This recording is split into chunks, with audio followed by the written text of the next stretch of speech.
President Xi Jinping is meeting today once again with Russian President Vladimir Putin.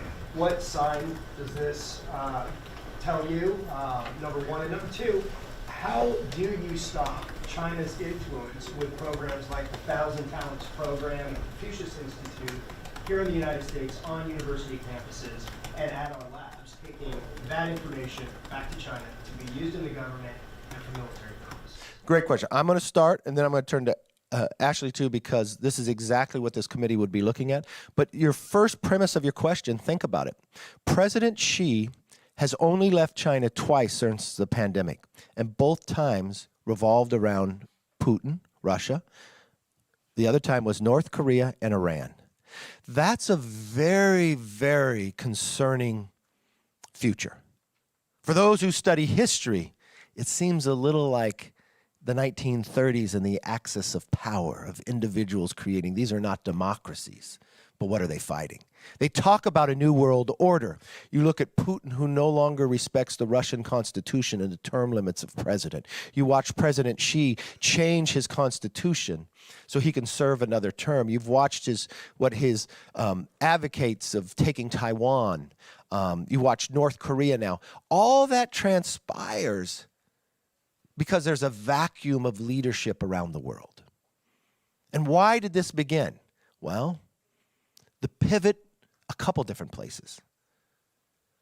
When Joe Biden met with Putin and he lifted all the sanctions off Nord Stream 2, it gave the wrong message to Putin to invade Ukraine.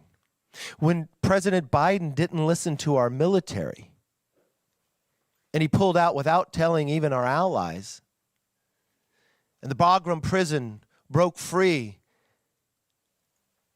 and the prisoner actually killed 13 Americans, creating new 13 Gold Star families, and Afghanistan collapsed. We watched our own allies pivot.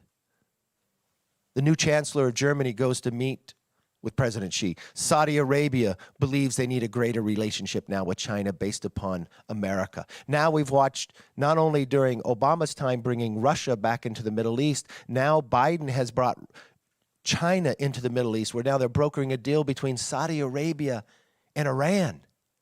That used to be America. That used to happen at Camp David.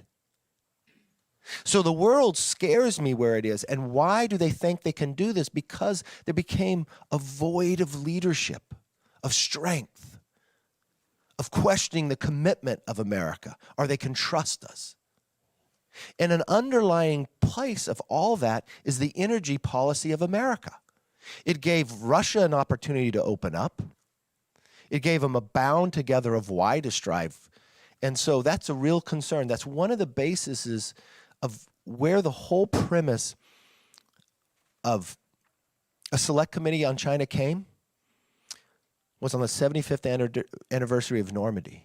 I was walking the gravestones. Nancy Pelosi was there as well, and I've looked at all those young men from the Star of David to the cross, all about the same age, all dying around the same time, and wondering at that moment, what could the lawmakers have done? The policymakers, not the week before, but the decade before that day would never have to come. What should they have done when they first saw Hitler, Mussolini, and Japan getting together? What policies should they have prepared for ahead of time? What dependencies did they become weak upon? What aggression did they look the other way on building up a military of Hitler, even though it went against the Treaty of Versailles? Or the movement in of Czechoslovakia and Austria? Or the movement into Crimea? Or the desire to take Taiwan? So, walking through the pandemic, thinking about where was America waking up to medical supplies? What dependencies do we have for resupplying when it comes to critical minerals? What about our own food supply? That was the premise of why we created the Select Committee on China.